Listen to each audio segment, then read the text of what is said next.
Madam ఓవైపు ఈరోజు మహిళా దినోత్సవం జరుపుకుంటున్నారు. అట్లాగే ఇప్పుడు కాంగ్రెస్ ప్రభుత్వం కూడా మహిళా ప్రభుత్వం అని చెప్పేసి కూడా ప్రభుత్వంలోకి వచ్చింది. ఇప్పుడు అట్లాంటి మహిళకి ఒక కడుపు కోతను అమానుష ఘటన జరిగినా కూడా ప్రభుత్వం నుంచి కూడా ఎట్లాంటి స్పందన లేదు. కనీసం కేసులు కూడా బుక్ చేసిన పరిస్థితి లేదు. ఫస్ట్ ఆఫ్ ఆల్ నేను నిజంగా సిగ్గుపడుతున్న ఈ సంఘటన గురించి మాట్లాడడానికి. దేశంలో కుల మత వ్యవస్థను నిర్మూలిస్తున్నామని ఎంతోమంది అధికారంలోకి వచ్చిరు, ఎంతోమంది హామీలు ఇచ్చినప్పటికీ కూడా కులం అనే మచ్చ, మతం అనే మచ్చ ఈరోజు నరాల వాళ్ళ రక్తంలో ఉన్నా కూడా పైకి ఏదో వాళ్ళు రాజ్యాధికారం పొందడం కోసం ప్రజలను మభ్యపెట్టి మేము వాళ్ళకు దళితులకు న్యాయం చేస్తాము, బడుగు బలహీన వర్గాలకు మేము న్యాయం చేస్తామని బూటకపు మాటలు చెప్పి అధికారంలోకి వచ్చినటువంటి రేవంత్ రెడ్డి 6 హామీలను అడ్డు పెట్టుకొని అసలు ఆయన ముఖ్యమంత్రి అవుతాడని కూడా ఎవరు అనుకోలే. అదృష్టం కొద్దీ అయిండు. సరే, దానికి మేమందరం స్వాగతిస్తున్నాం. ఎందుకంటే ప్రజా నిర్ణయాన్ని ఎవరైనా స్వాగతించాల్సిందే. కానీ ఒక 2 నెలల పాప ఏం పాపం చేసిందని నేను ఈరోజు ప్రశ్నిస్తున్నా. నిజంగా రాష్ట్ర ప్రజానికానికి ఈరోజు రేవంత్ రెడ్డి సమాధానం చెప్తే నిజంగా ఆయన అధికారానికి ఆయనకు ఉన్నటువంటి పదవికి న్యాయం చేసిన వాడని నేను అనుకుంటున్నా. ఏం చేసిందండి? ఆ 2 నెలల పసిగుడ్డుకు మతం తెలుసా, కులం తెలుసా, పరిపాలన తెలుసా, గుళ్ళు గోపురాలు తెలుసా, ఏం తెలుసా అని నేను ఈరోజు ప్రశ్నిస్తూ ఉన్నా.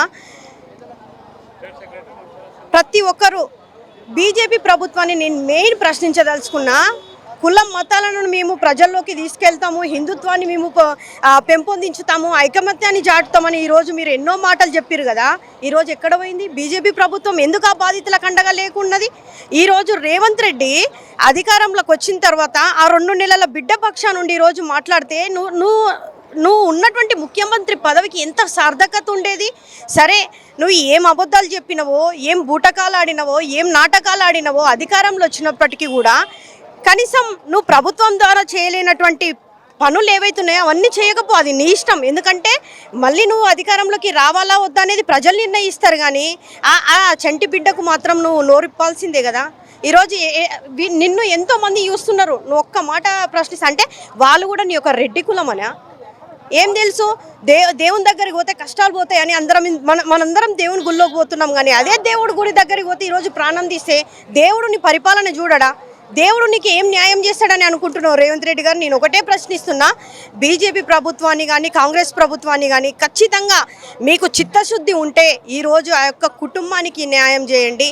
ఎవరైతే నిందితులు ఉన్నారో వాళ్ళని ఎందుకు అరెస్ట్ చేయలేకపోతున్నారు మీరని మేము సూటిగా ప్రశ్నిస్తూ ఉన్నాం. తెలంగాణ జాగృతి తరపు నుంచి మీకు నిజంగా చిత్తశుద్ధి అనేది ఉంటే నిందితులను వెంటనే అరెస్ట్ చేసి ఆ యొక్క కుటుంబానికి కావాల్సినటువంటి అవసరాలు అయితే ఏవైతే ఉన్నాయో వాళ్ళ ఖచ్చితంగా మేము జాగృతి తరపున ఒక బిడ్డను కోల్పోయింది. ఈరోజు సమాజం మొత్తం ఆ కుటుంబం వైపు చూస్తుంది. ఖచ్చితంగా ఆ యొక్క కుటుంబానికి ఈరోజు ప్రభుత్వం తరపున ప్రభుత్వ ఉద్యోగాన్ని ఇచ్చి ఆ బిడ్డలకు మీరు అండగా ఉండి రాష్ట్రంలో ఎక్కడ కూడా కుల మత భేదాలు లేకుండా ఐకమత్యాన్ని చాటాలని ఒక మెసేజ్ మీరు ఇస్తారని మేము ఆశిస్తాము.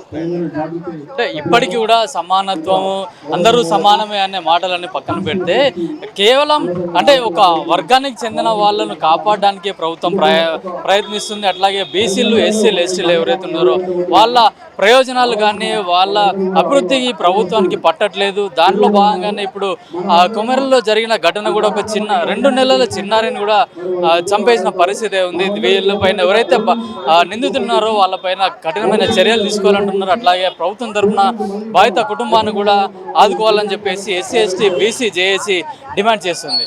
కెమెరామెన్ శ్రీకాంత్, కిరణ్ కుమార్, పల్లవి టీవీ, ధర్మచక్, హైదరాబాద్.